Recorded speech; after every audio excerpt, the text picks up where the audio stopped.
Hello friends, welcome back to my channel earth mom Dehradun. मैं हूं ज्योति और वेलकम है आप सभी का मेरे चैनल में।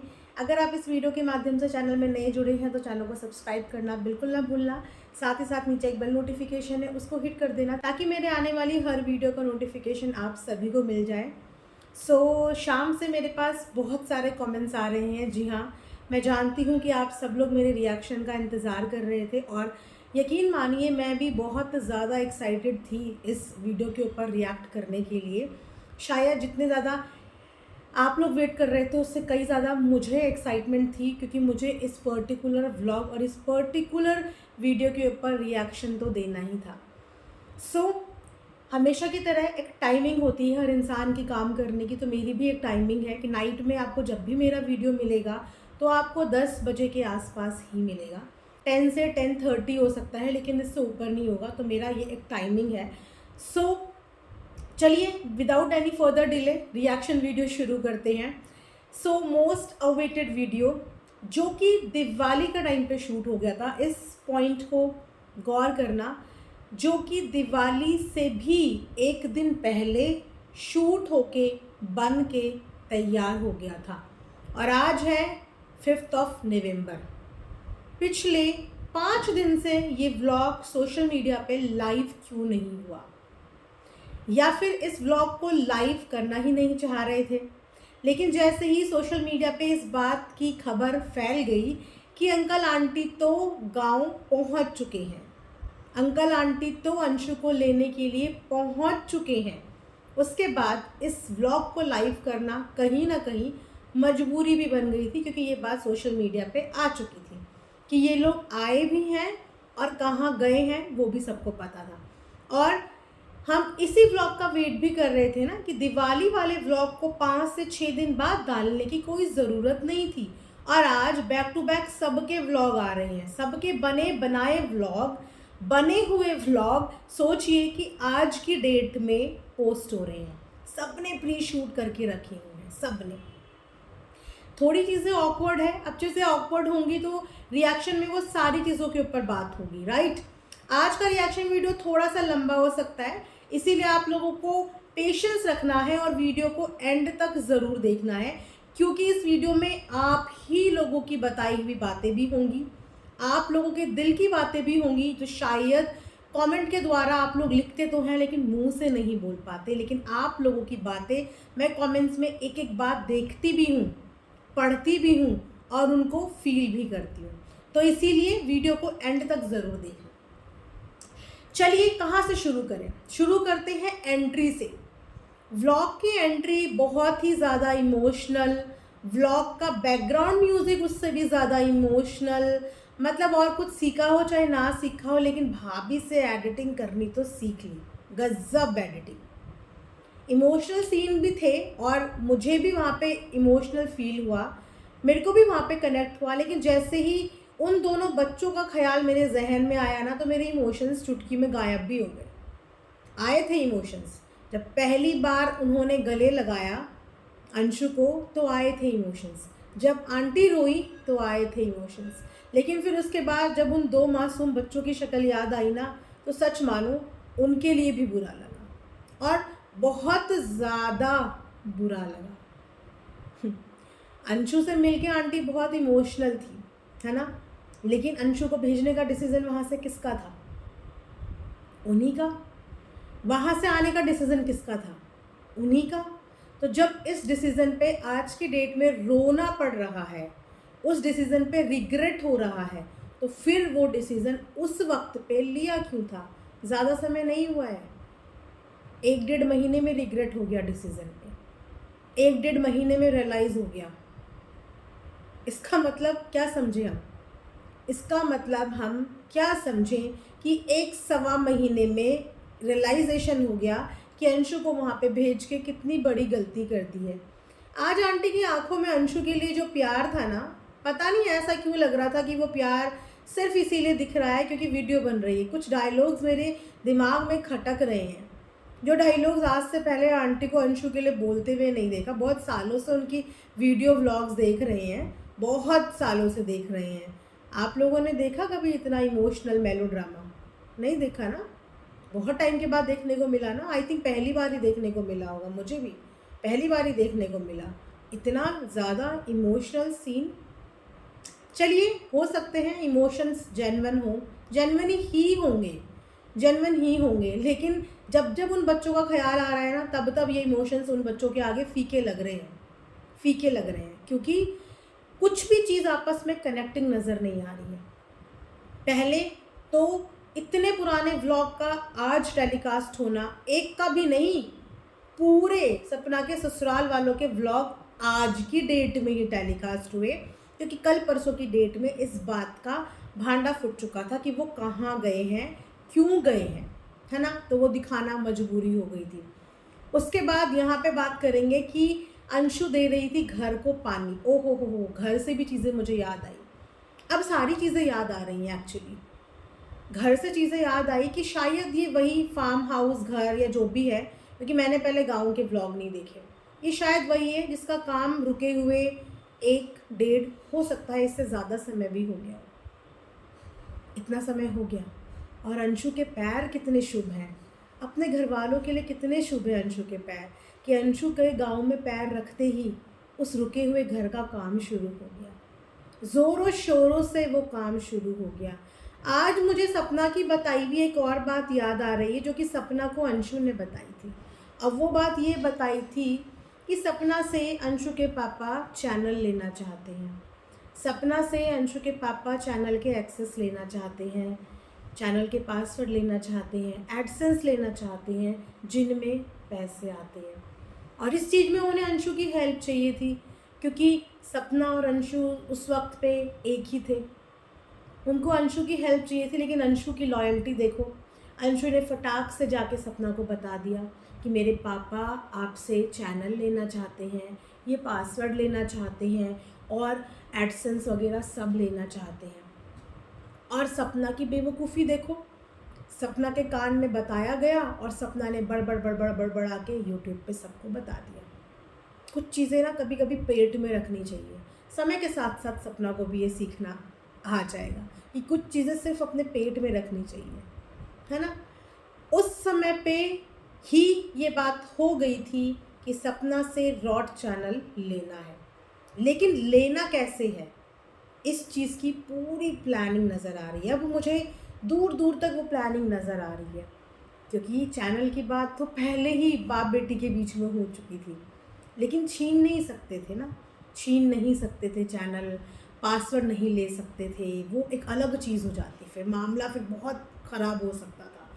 तो उसे लेने के लिए उसी दिन से प्लान बन गया, और देखिए ना, छीनने की ज़रूरत नहीं पड़ी, हैक करने की ज़रूरत ही नहीं पड़ी, खुशी खुशी उनके मन की इच्छा जो उनके मन में पिछले 5-6 महीने से चल रही थी, खुशी खुशी सपना ने अपने हाथों से ही दे दी।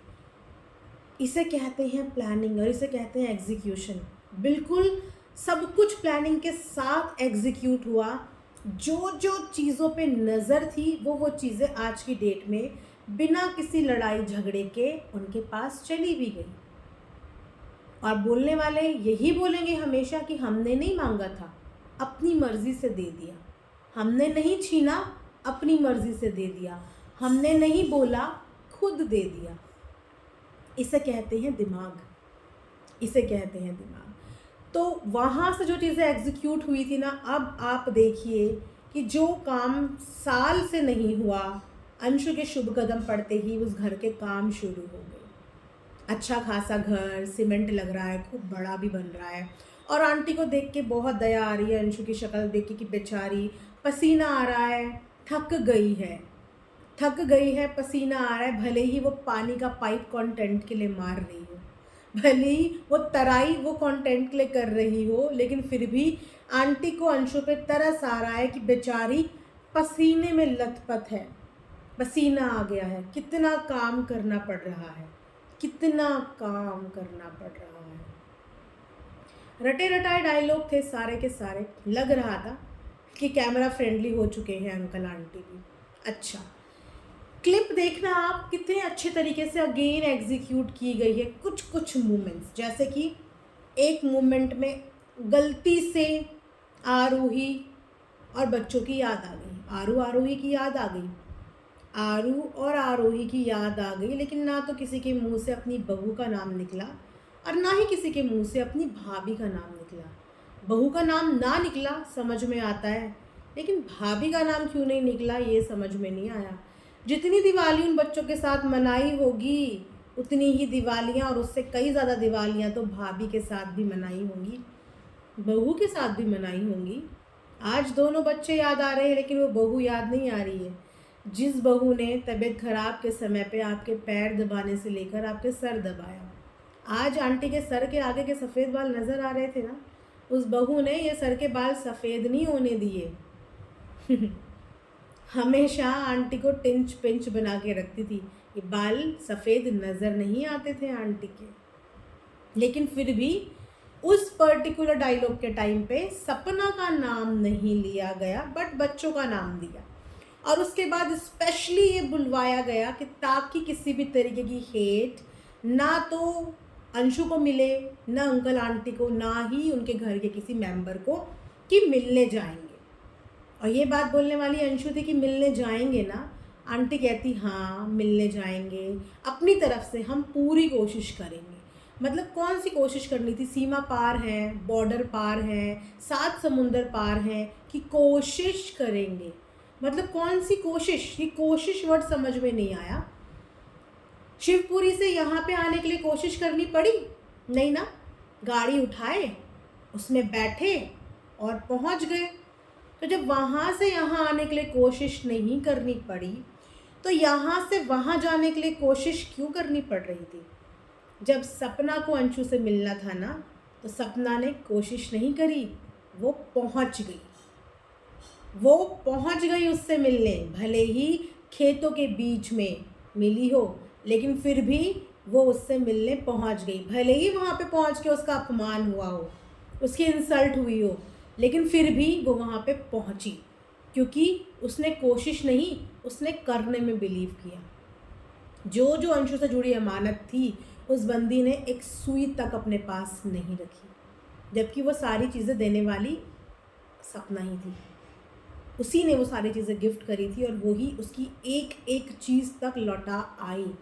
उसने कोशिश वर्ड अगर यूज़ करा होता तो शायद वो मिल नहीं पाती अंशु से, लेकिन उसने कोशिश नहीं करी, उसने कर दिया।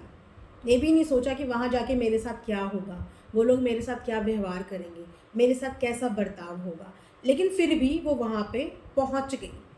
तो अंकल आंटी को कोशिश क्यों करनी है? और कहाँ गई वो कोशिश? दिवाली निकल गई, आज 5 से 6 दिन हो गए, हो सकता है अब तक वो लोग वापस भी चले गए हों। क्यों नहीं मिलने गए आप सपना से? कहाँ गई वो कोशिश? पर्टिकुलर इस डायलॉग को बुलवाने का मतलब यही था, क्योंकि ये लोग सपना से मिले ही नहीं। इन्होंने सपना से मिलना तो दूर, सपना से मिलने की कोशिश भी नहीं करी। लेकिन अब क्योंकि सपना बेचारी ने ये ठान लिया है कि उसने आके यहाँ पे कुछ बताना ही नहीं है, उसने कुछ नहीं बताना है, तो इन्होंने अब बताने का बेड़ा उठा लिया है कि ठीक है, सपना को चुप करवा दिया, अब हम ना बता के भी डायरेक्टली इनडायरेक्टली हिंट दे देंगे। हिंट दी, और हिंट की शुरुआत कैसे करी आप लोगों ने देखा, बहुत स्मार्ट तरीके से। आप मिलने जाओगे? हाँ हम बिल्कुल मिलने जाएंगे, हम पूरी कोशिश करेंगे मिलने की। सपना ने अपने टाइटल में उसी दिन ये लिख दिया था कि मुझे किसी काम से मथुरा आना पड़ रहा है, तो सपना ने तो फिर दोबारा कोशिश नहीं करी, सीधा पहुंच गई। अगर वो भी ये चीज़ लिखती ना कि कोशिश करूंगी मथुरा आने की, जबकि वो अपनी जगह पे थी भी नहीं, फिर भी उसने ये नहीं लिखा कि मैं कोशिश करूंगी मथुरा आने की। नेक्स्ट व्लॉग में ही उसने बता दिया कि मुझे काम से मथुरा आना पड़ा। तो इसका मतलब वो तो दौड़ी दौड़ी, भागी भागी, खबर सुनते ही इस उम्मीद में वहाँ पहुँच गई थी कि मेरे मम्मी पापा आ रहे हैं। जब मेरे मम्मी पापा घर की उस बेटी से मिलने जा सकते हैं जिस बेटी को इन्होंने ही बाहर किया, तो मेरे मम्मी पापा मुझसे मिलने, मेरी दोनों बच्चियों से मिलने भी आएंगे। और कल के वीडियो के टाइटल में सब समझ गए थे हम कि उम्मीद जो लगा के वो गई थी, वो उम्मीद उसकी फिर से टूट गई। तो जब वो उम्मीद टूट गई, तो आज वो व्लॉग दिखा के खुद को सही साबित करना था, जबकि ये बात भी हमें पता चल गई थी सोशल मीडिया पे कि वो लोग सपना से मिले ही नहीं, वो लोग उससे मिलने ही नहीं आए। तो फिर आज जो डैमेज हुआ था उस डैमेज को कवर करने के लिए ये दिखा दिया गया कि उन्होंने पता नहीं कितनी कोशिशें करी और शायद सपना ही नहीं मिलना चाहती होगी और सपना ने उनकी कोशिशें तार तार कर दी, या सपना ने उनकी कोशिशें तोड़ दी। लेकिन सपना तो भागी भागी मथुरा आई थी, भागी भागी। मुझे सिर्फ यहाँ पे ये नाराज़गी है अंकल आंटी से कि अगर आप उस घर की बेटी को माफ़ करके 1-1.25 महीने में उससे लिपट लिपट के रो रहे हैं, आपको आज उसके पसीने दिख रहे हैं शक्ल पे, तो आप लोगों को क्या अपनी बहू पे और उन 2 मासूम बच्चों पे तरस नहीं आ रहा है? उनकी शक्लें देख के आपको रोना नहीं आ रहा है? मतलब ये कैसा कैसा प्यार है आपका? ये कैसा प्यार है जो प्यार एक तरफ इतना ज़्यादा दिख रहा है और दूसरी तरफ वो प्यार कोशिश कोशिश और कोशिश में ही दिख रहा है। आज की डेट में भी सपना आप लोगों की इतनी रिस्पेक्ट करती है कि उसी रिस्पेक्ट में उसने सब कुछ छोड़ दिया, और आज भी अगर आप उसे इज़्ज़त से लेके जाएंगे तो वो आपके साथ इज़्ज़त से आएगी। तो अब अगर आप लोग ये सारे डॉट्स गाइस कनेक्ट करोगे ना, चाहे वो सपना के चैनल से रिलेटेड हो कि ये चैनल वाला तो 6 महीने पहले से ही पूरी प्लानिंग हो रही थी, लेकिन छीन नहीं सकते थे, लेकिन सर्कमस्टांसेस ऐसे क्रिएट कर दिए कि सपना ने इनकी वो मन की इच्छा जो 6 महीने पहले दिमाग में चल रही थी वो खुद ही कर ली। एक चैनल अंशु को सौंपा और दूसरा चैनल भी अंशु को सौंपा, तो वो चैनल आखिर है कहाँ? वो चैनल आखिर गया कहाँ? इस वक्त पे इन लोगों के पास 2 रनिंग और अच्छे खासे सब्सक्राइबर वाले चैनल हैं, तो इन्होंने हर वो चीज़ सपना से ले ली जो चीज़ इनको लेनी थी। और अगर अपने डिसीज़न पे आज इतना रिग्रेट हो रहा है तो ये डिसीज़न उस वक्त पे लिया क्यों था? उस वक्त पे अंशु को वहाँ से भेजा क्यों था?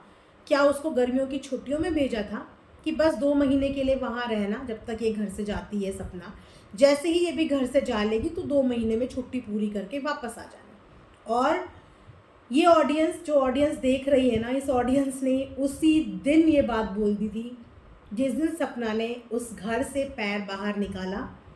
उसी दिन इन तमाम ऑडियंस ने, मैं आप लोगों को हैट्स ऑफ करूँगी, हैट्स ऑफ, कि आप लोगों की सोच, आप लोगों की बोली हुई एक एक बात सच हो रही है, एक एक बात। इस ऑडियंस ने उसी वक्त बोल लिया था कि देखना ये लोग अंशु को वापस लेने के लिए जाएंगे, उसको वापस लेके आएंगे।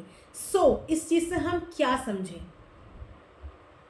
कि सपना को उसके ससुराल वालों को आपस में भिड़ाना, सपना को उसके ससुराल वालों के एंटी कर देना, उसको इतना इतना इतना हाइपर कर देना कि उसकी सूझबूझ काम नहीं करी और उसने सोशल मीडिया पे वो सब चीज़ें कर दी और अपनी ज़िंदगी के वो डिसीज़न ले लिए जो शायद अगर उस वक्त पे सपना का कोई हितैषी होता ना, जो सपना को सच में प्यार करता, तो वो उसको यही बोलता कि सपना इस घर से मत हिलना, सपना इस घर से मत जाना।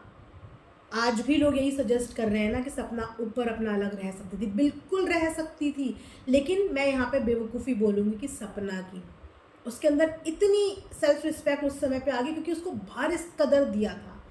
कैसे सपना को अपने घर की सारी बातें पता चलती थी? कौन था उनके बीच का इमीडिएटर जो उसके कान में आ आके घर की पूरी चुगलियाँ बताता था? कौन था आखिर उस घर का नारद मुनि?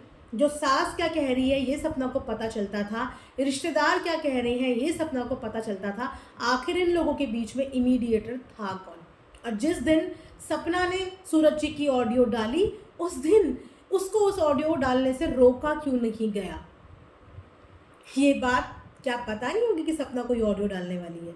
ये बात डेफिनेटली पता होगी सपना की उस प्यारी प्यारी बच्ची को कि सपना कौन सी ऑडियो डालने वाली है। बहुत बड़ी बड़ी बातें करी थी उस समय पे इस बच्ची ने कि मैंने भाभी को अपनी तरफ से आज़ाद कर दिया है, फ्री कर दिया है। किस चीज़ के लिए आज़ाद कर दिया था? कि भाभी ऑडियो डालो, कोई बात नहीं, जो आपको डालना है भाभी डालो।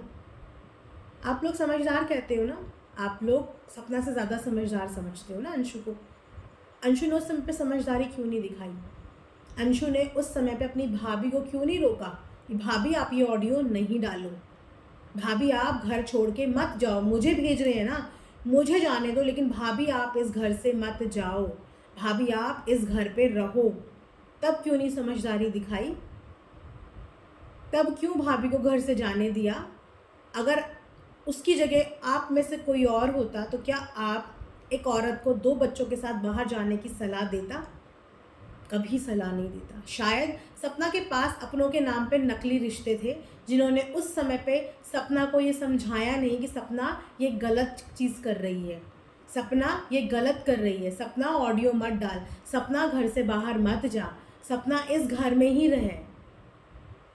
नहीं समझाया किसी ने, क्योंकि सबको उस समय बहुत खुशी हो रही थी कि चलो फाइनली सपना घर से बाहर गई, तो बच्ची का क्या है, हम 2 महीने में 1.5 महीने में वापस ले आएंगे वापस। हमारे घर की तो बच्ची है, लेकिन बहू हमारे घर की नहीं है, किसी और के घर की बेटी है। वाह, क्या बोलूँ मैं ऐसे सोच के लिए। और फिर आप लोग बोलते हो कि सपना को सपोर्ट करती है। कैसे सपोर्ट नहीं करूँ? चीज़ें मेरे सामने मुझे क्लियर दिख रही हैं। अगर आप लोग भी ये सारे डॉट कनेक्ट करोगे तो आज की डेट में किसने खोया सब कुछ? ये बताइए मुझे, आज की डेट में किसने खोया सब कुछ? आज की डेट में जो सबसे ज़्यादा कंगाल हुई ना, वो सपना कंगाल हो गई। जिन रिश्तों पे इतनी बड़ी बड़ी बातें उसने करी थी, इतनी बड़ी बड़ी बातें कि यहाँ तक कि डंके की चोट पे बोला था कि मैं ये भी गारंटी बता रही हूँ कि जिस दिन अंशु की शादी हो गई ना, उस दिन तुम उसको मेरे से मिलने से रोक देना, उस दिन तुम उसको रोक के दिखा देना। इतना कॉन्फिडेंस। और आज आप देखिए कि भाभी का नाम नहीं लिया गया, कि भाभी की भी याद आ रही है। अगर वो उस घर की इतनी लाडली बच्ची है तो बच्चों की ज़िद तो माँ बाप पूरी कर ही देते हैं। नाजायज़ ज़िद थोड़ी थी, जायज़ ज़िद मांगती, बोलती कि लेके आओ भाभी को, मैं भी चलूँगी। 10-12 साल की बच्ची नहीं है वो, 15-16 साल की बच्ची है वो। इससे 3 साल ज़्यादा सपना की उम्र थी मात्र, जब सपना उस घर की बहू बन के आ गई थी। अंशु से 3 साल ज़्यादा मात्र सपना की उम्र, जिस उम्र में उसने घर में पिटाई भी खाई। क्या क्या खाया वो आप लोगों से कुछ छुपा नहीं है, सिर्फ 18 साल की उम्र में, तो वो बच्ची नहीं है। फिर भी अगर आप में से कुछ लोगों को जज करना है तो आप लोग जज कर सकते हैं। सबकी अपनी अपनी मानसिकता है, अपनी अपनी सोच है, लेकिन मैं यही बोलूँगी कि कर्मा है, सच में कर्मा है। सपना ने अपने कर्म इसीलिए ठीक कर दिए, इसीलिए एक एक पाई छोड़ दी कि उसको ये डर था कि कहीं कुछ भी मेरे गलत करा हुआ मेरे बच्चों के आगे ना आ जाए। इसीलिए उसने किसी चीज़ के लिए बहस नहीं करी, लड़ाई नहीं करी, झगड़ा नहीं करा, निकल आई। लेकिन सपना को रोका जा सकता था, सपना को स्टॉप किया जा सकता था। आज भी तो सपना रुक गई, आज भी उसको काउंसल कर रहे हैं, लेकिन काउंसल करने वाले अपने सगे नहीं हैं, पराए लोग हैं, उसको काउंसल कर रहे हैं और आज उसको रोका हुआ है। तो क्या ये घर के लोग उसको रोक नहीं सकते थे? उसको काउंसल नहीं कर सकते थे? और आज देखिए, हम साथ हैं, पूरा परिवार साथ है। सपना को उन 2 मासूम बच्चों के साथ छोड़ दिया बाहर। अब बाहर उसकी ज़िंदगी का क्या स्ट्रगल हो रहा है, आप में से किसी से छुपा हुआ नहीं है कि बाहर उसकी ज़िंदगी का क्या स्ट्रगल हो रहा है। फ़िलहाल ये रिएक्शन वीडियो मैं यहीं पे एंड करती हूँ। मैं वेट करूँगी सपना के व्लॉग की, देखते हैं सपना क्या व्लॉग लेके आती है। बातें बहुत सारी हैं, लेकिन ये वीडियो बहुत लंबी हो जाएगी, तो तसल्ली से दोबारा मैं इस चीज़ के ऊपर बात करूँगी। अभी थोड़ा सा मैं और चीज़ें देखना चाहती हूँ, एनालाइज़ करना चाहती हूँ, और कुछ और इन्फॉर्मेशन का इंतज़ार है। वो चीज़ें कंफर्म होने के बाद हम इस चीज़ के बारे में आगे बात करेंगे। फ़िलहाल आप लोग कमेंट सेक्शन में कमेंट करके ज़रूर बताना, तसल्ली से ठंडे दिमाग से सोचना। गाइस, अब सब चीज़ें आप लोगों के सामने हैं, और जो बात आप लोगों ने आज से 1.5-2 महीने पहले बोली थी, वो सब कुछ हो रहा है, वो सब कुछ हो रहा है। और सिर्फ इस पूरी चीज़ में घाटा एक इंसान का हो गया, वो है सपना और उसके 2 मासूम बच्चों का घाटा। उनका बहुत बड़ा लॉस हो गया, इस पूरे चक्रव्यूह में उनका लॉस हो गया। चलिए, ये रिएक्शन वीडियो यहीं पे एंड करूँगी, मिलूँगी नेक्स्ट वीडियो में, तब तक अपना ध्यान रखिए। Thanks for watching earth mom Dehradun.